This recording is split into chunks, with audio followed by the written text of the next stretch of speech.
எனக்கு அன்பானவர்களே, இன்றைக்கு உங்களுடைய உள்ளத்துக்குள்ள ஒரு பயம் இருக்கிறது. வரும்போது கூட ஒரு பயம், ஏதோ ஒரு காரியத்தை குறித்த பயம்.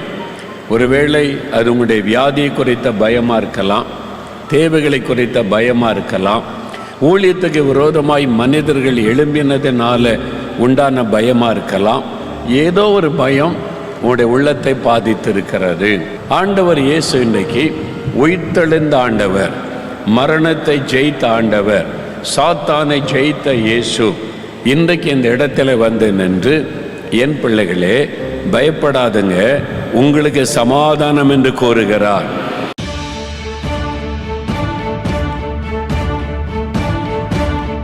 மனிதனுடைய பாவத்திலிருந்து விடுதலை பெற ஒரே ஒரு வழி இயேசு கிறிஸ்துவின் ரத்தம் சிந்துதல் இல்லாமல் பாவ மன்னிப்பு உண்டாகாது என்று வேத வசனம் சொல்லுகிறது.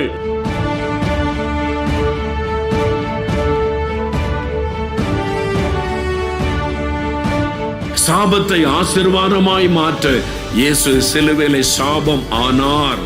கலாத்தியர் 3:13 சொல்லுகிறாரு, இயேசு நமக்காக சிலுவையிலே சாபம் ஆனார்.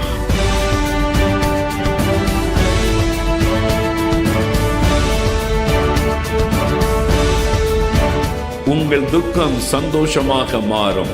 ஆண்டவர் இன்றைக்கு உங்களுடைய துக்கத்தை சந்தோஷமாக மாற்றத்தான் இந்த இடத்திலே பிரசன்னமாக இருக்கிறார்.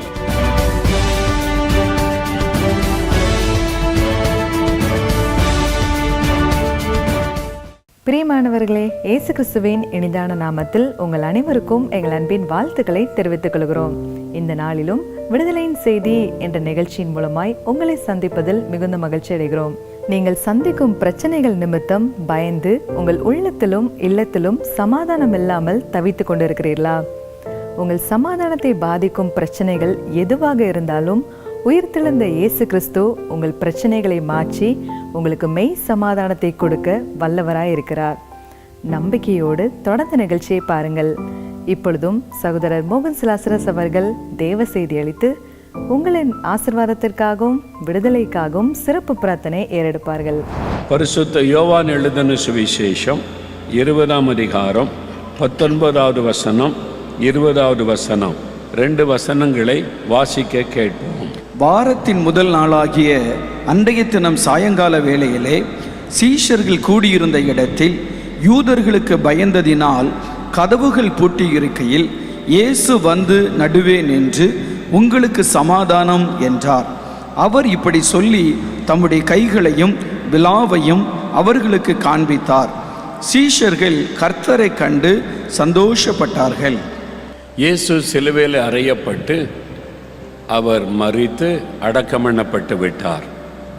இயேசுவோடு இருந்த சீஷர்கள் யூதாஸ் காரியத்தை நான்கு கொண்டு மரித்து விட்டார். 11 சீஷர்களும் இன்னும் இயேசுவை பின்பற்றின சிலரும், அவர்கள் இயேசுடைய சீஷர்கள் மேலறைக்குள்ளே எருசலேமில் கதவுகள் பூட்டி இருக்கிற ஒரு அறைக்குள்ளே இருக்கிறாங்க. அவங்களுக்குள்ள என்ன ஒரு பதஸ்தம், இயேசு கிறிஸ்துவை சிலுவையில் அறைந்து கொண்டுட்டாங்க, அடக்கம் பண்ணியாச்சு, இனிமேல் நம்ம என்ன செய்வது? இயேசு கிறிஸ்து மரித்து உயிரோடு எழும்புவேன் என்று சொல்லி இருந்தார். இவங்க அதெல்லாம் கவனிக்கவே இல்லை. இயேசு சொன்ன வார்த்தையை நினைவில் கொள்ளவே இல்லை. அதனால இயேசுவை நம்ம நம்பி இருந்தோம், அவர் கூட இருப்பார்னு நினைச்சோம். இப்போ அவர் சிலுவையில் மரித்து அடக்கம் பண்ணப்பட்டு விட்டார், இனி என்ன செய்வது என்கிற ஒரு கேள்வி அவளுக்குள்ள. இனி நமக்கு என்ன நடக்கும் என்கிற ஒரு பயம் அவருடைய உள்ளத்தில், பலவிதமான பயம். வேதம் சொல்லுகிறது, யூதர்களுக்கு பயந்ததினால் அவங்க அறை வீட்டுக்குள்ளே முடங்கி இருந்தாங்க. வெளியிலே போவதற்கு பயம். இந்த மத தீவிரவாத அமைப்பினர், யூத மத தலைவர்கள் நம்மையும் பார்த்து நம்மையும் கொண்டு விடுவார்களோ என்கிற பயம். அவங்க பயந்து அறை வீட்டுக்குள்ளே இருக்கிறாங்க. அந்த பயத்தில் இருக்கிற சமயத்தில் தான் அந்த அறைக்குள்ளே இயேசு வந்து நிற்கிறார். உயிர்த்தெழுந்த இயேசு வந்து நின்று, உங்களுக்கு சமாதானம் என்று சொல்லுகிறார். பீஸ் பி அன்டு யூ என்று சொல்கிறார். உங்களுக்கு சமாதானம் என்பதாய் சொல்லுகிறார். உயிர்த்தெழுந்த இயேசு அந்த அதிகாரம் முழுது வாசித்தீங்கன்னா 3 இடத்துல ஆண்டவர் சொல்லுகிறார், உங்களுக்கு சமாதானம் என்பதாக. ஏனென்றால் அவருடைய சமாதானம் பாதிக்கப்பட்டிருந்தது. பயத்தின் நிமித்தமாய் அவருடைய சமாதானம் பாதிக்கப்பட்டு ஒரு சமாதானம் இல்லாமல், நிம்மதி இல்லாமல், ஒரு குழப்பத்தோட பயத்தோட காணப்பட்டார்கள். அவங்களுக்குள்ள பலவிதமான பயங்கள் காணப்பட்டது. அதனால தான் இயேசு வந்து சொல்லுகிறார், பயப்படாதிருங்கள், உங்களுக்கு சமாதானம் என்று ஆண்டவர் சொல்லுகிறார். அடுத்த வசனத்தில் பார்க்கிறோம், அவர்கள் சந்தோஷப்பட்டார்கள். இயேசுவை பார்த்த உடனே சீஷர்கள் சந்தோஷப்பட்டார்கள். அந்த பயம் நீங்கி அவங்களுக்குள்ள ஒரு சந்தோஷம் வந்தது. அந்த பயம் மாறிவிட்டது, இப்போ சந்தோஷம் வந்து விட்டது. இயேசுவை நம்ம பார்க்குறோம், உயிரோடு இருக்கிறார் அப்படின்ற ஒரு சந்தோஷம் உள்ளத்தில் வந்து விட்டது. இப்போ இயேசு கிறிஸ்து, உயிர்த்தெழுந்த இயேசு கிறிஸ்து, மரணத்தை ஜெயித்தவர், சாத்தானை ஜெயித்தவர், உலகத்தை ஜெயித்த இயேசு வந்து சீஷர்களுக்கு சமாதானத்தை அறிவித்து அவருடைய உள்ளத்தில் இருக்கிற பயத்தை எல்லாம் நீக்கிவிட்டார். ஒரு பெரிய சந்தோஷம் உள்ளத்துக்குள்ள. எனக்கு அன்பானவர்களே, இன்றைக்கு உங்களுடைய உள்ளத்துக்குள்ள ஒரு பயம் இருக்கிறது. வரும்போது கூட ஒரு பயம், ஏதோ ஒரு காரியத்தை குறித்த பயம். ஒருவேளை அது உங்களுடைய வியாதியை குறித்த பயமாக இருக்கலாம், தேவைகளை குறித்த பயமாக இருக்கலாம், மனிதரை குறித்த பயமாக இருக்கலாம், சூழ்நிலைகளை குறித்த பயமாக இருக்கலாம், தேவைகளை குறித்த ஒரு பயமாக இருக்கலாம், ஏதோ ஒரு காரியத்தை குறித்த பயம். உங்கள் வேலையில் வந்திருக்கிற பிரச்சனை குறித்த பயமாக இருக்கலாம், உங்களுடைய பிஸ்னஸில் உண்டான சில தடைகள் அது நிமித்தம் உண்டான பயமாக இருக்கலாம், ஊழியத்துக்கு விரோதமாய் மனிதர்கள் எழும்பினதுனால உண்டான பயமாக இருக்கலாம். ஏதோ ஒரு பயம் உங்களுடைய உள்ளத்தை பாதித்திருக்கிறது. ஏதோ ஒரு பயம் உங்களுடைய உள்ளத்தின் ஆழத்துக்குள்ள உங்களை வேதனைப்படுத்தி கொண்டிருக்கிறது. அந்த பயம் உங்களுடைய தூக்கத்தை கெடுக்கிறது, உங்களுடைய நிம்மதியை குலைக்கிறது. நீங்கள் எல்லாருக்கும் மத்தியில் சந்தோஷமாக இருக்கிற மாதிரி நடிக்கிறீங்க, உள்ளத்துக்குள்ளே அந்த பயம் இருந்து கொண்டே இருக்கிறது. வெளியில் அதை காண்பிக்க முடியலை, வெளியில் சந்தோஷமாக இருப்பதை போல காண்பிக்கிறீங்க, உள்ளத்துக்குள்ளே அந்த பயம் ஓடிக்கொண்டே இருக்கிறது. என்ன ஆகுமோ, எப்படி ஆகுமோ, ஒரு பயம். ஆண்டவர் இயேசு இன்றைக்கு உயிர்த்தெழுந்த ஆண்டவர், மரணத்தை ஜெயித்த ஆண்டவர், சாத்தானை ஜெயித்த இயேசு இன்றைக்கு இந்த இடத்துல வந்து நின்று, என் பிள்ளைகளே பயப்படாதுங்க, உங்களுக்கு சமாதானம் என்று கூறுகிறார். நீங்கள் பயப்படாதுங்க, உங்களுக்கு சமாதானம். அந்த பயத்தை மாற்றி உங்களை சமாதானத்தோடு சந்தோஷத்தோடு இன்றைக்கு ஆண்டவர் அனுப்ப போகிறார். அல்லேலூயா.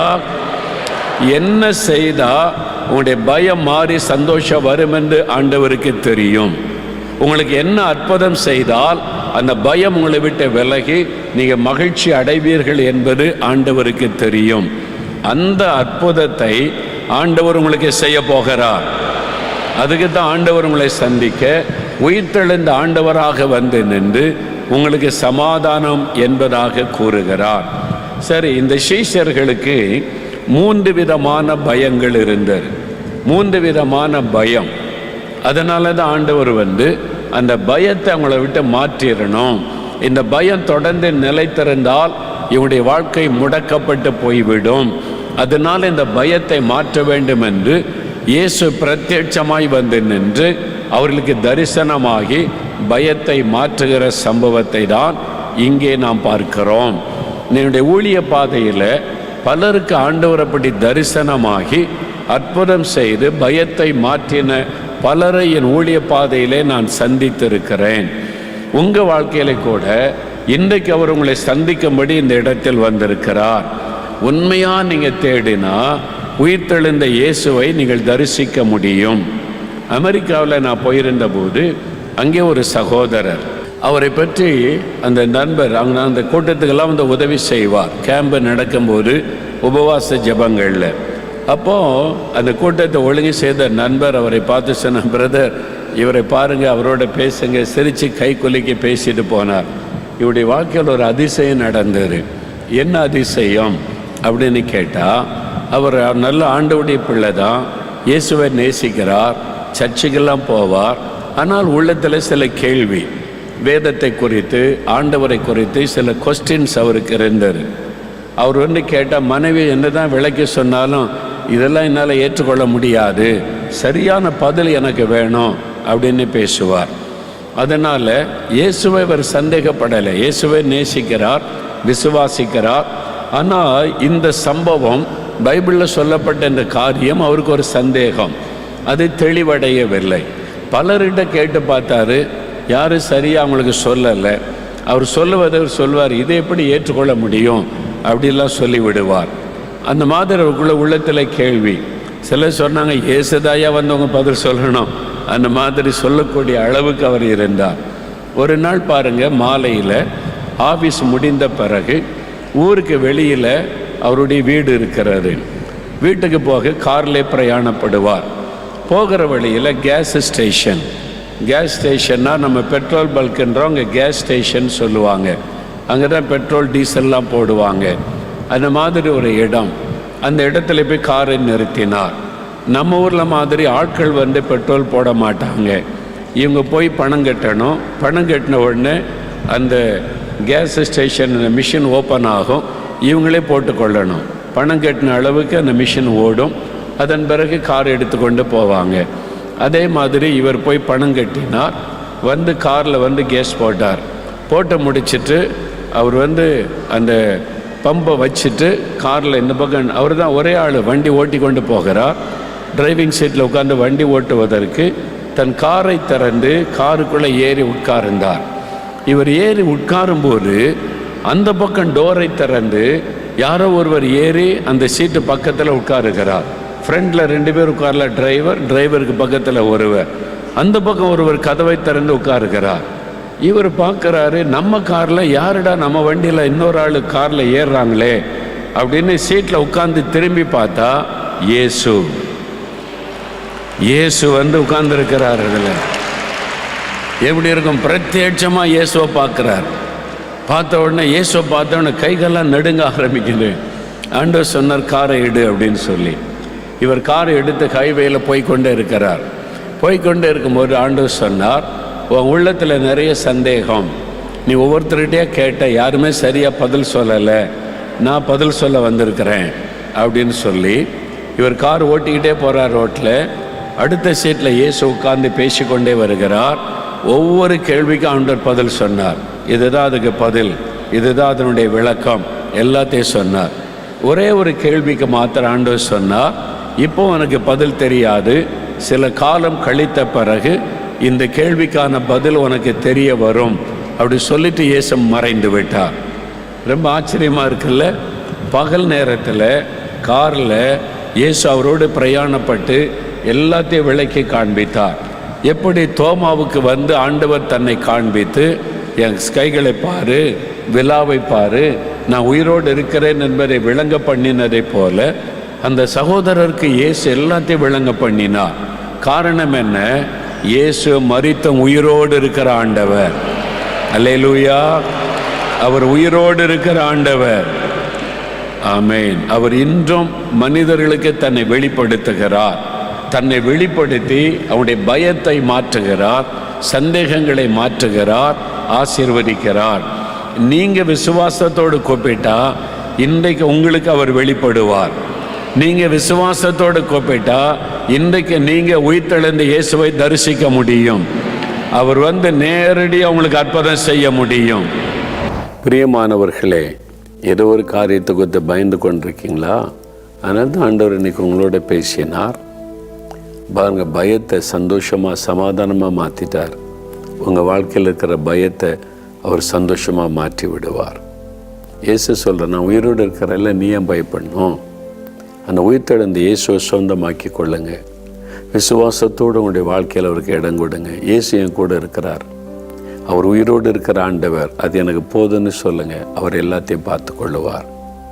பயமெல்லாம் ஓடி மறைஞ்சிரும். உள்ளத்தில் எப்போவுமே ஒரு ஆத்ம அமைதி, சமாதானம் இருக்கும். இன்றைக்கி இந்த சமாதானம் உள்ளத்தில் இருக்குதா? சமாதான குறைவு காணப்படுகிறதா? யோசித்து பாருங்கள். அப்படியே உங்களுடைய வலதுகரம் உயர்த்துங்க. தகப்பனே, நீர் சிலுவையிலே மறித்து அடக்கம் பண்ணப்பட்டு 3ஆவது நாள் உயிரோடு எழுந்தீர். நீர் உயிர்த்தெழுந்தது எனக்காக, என்னுடைய பயத்தை மாற்றி எனக்கு சமாதானம் கொடுக்க, எனக்கு அற்புதம் செய்ய, என்னை குணமாக்க, எனக்கு விடுதலை கொடுக்க, எனக்காகவே நீர் மரித்து உயிர்த்தெழுந்தீர். நான் அதை விசுவாசிக்கிறேன். இப்பொழுது யார் யார் விசுவாசத்தை ஜெபிக்கிறார்களோ அவர்கள் மீது உம்முடைய வல்லமை இறங்கட்டும். இயேசுவின் நாமத்தில் சுகமளிக்கிற வல்லமை இறங்கட்டும். இயேசு கிறிஸ்துவின் நாமத்தில் விடுதலின் வல்லமை இறங்கட்டும். ஒவ்வொருவரையும் தொடும், ஒவ்வொருவருக்கு அற்புதம் செய்யும், ஒவ்வொருவரையும் மகிழ பண்ணும். அவங்க விரும்புகிற காரியத்தில் அற்புதம் நடக்கட்டும். இயேசுவின் நாமத்தில் நீ செய்து விட்டதற்காக ஸ்தோத்திரம், ஸ்தோத்திரம், ஸ்தோத்திரம். அப்பா, உம்முடைய பிள்ளைகள் இன்றைக்கு பெற்றுக்கொண்ட ஆசீர்வாதத்திலே நிலைத்திருக்க கிருபை கொடும். இயேசு கிறிஸ்துவின் நாமத்தில் ஜெபிக்கிறோம் பிதாவே. ஆமேன், ஆமேன். பிரியமானவர்களே, நிகழ்ச்சியை பார்த்து ஆசீர்வதிக்கப்பட்டிருப்பீர்கள் என்று நாங்கள் நம்புகிறோம். நீங்கள் பெற்றுக்கொண்ட நன்மைகளை எங்களுக்கு தெரியப்படுத்த மறவாதிருங்கள். தேவ கிருபை உங்கள் அனைவரோடும் கூட இருப்பதாக. ஆமேன்.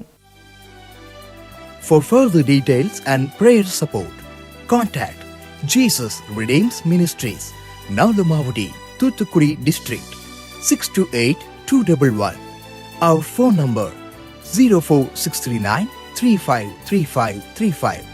info@jesusredeems.org. Our website www.jesusredeems.com. God bless you.